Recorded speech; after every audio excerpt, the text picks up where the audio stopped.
ఓం సాయిరామ్. బాబా భక్తులందరికీ కూడా నమస్కారం అండి. అందరూ కూడా సుఖంగా సంతోషంగా ఎప్పుడూ కూడా ఆనందంగా ఉండాలి అని చెప్పి ఆ బాబాగారి తరపున నేను కూడా మనస్ఫూర్తిగా కోరుకుంటున్నాను.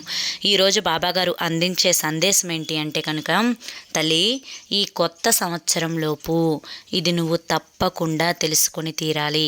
ఇది నువ్వు విని తీరితే నీ జీవితంలో నువ్వు కోరుకున్న మార్పులు వస్తాయమ్మా.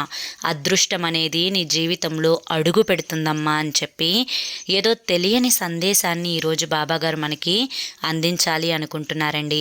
మరి బాబాగారు ఏ సందేశం అందించినా కూడా అది మన భవిష్యత్తుకు పునాది అని చెప్పి మనందరికీ కూడా తెలిసిన విషయమే కదా. మరి ఎవరైతే సందేశం వినాలి అనుకుంటున్నారో కింద @సాయి పిలుపు అని ఛానల్ నేమ్ కనిపిస్తుంది కదండి. ఆ నేమ్ కింద ఉన్న ప్లే బటన్ని కానీ టైటిల్ని కానీ మీరు క్లిక్ చేస్తే ఆ సందేశం యొక్క ఫుల్ వీడియో ఓపెన్ అవుతుంది. తప్పకుండా చూడండి.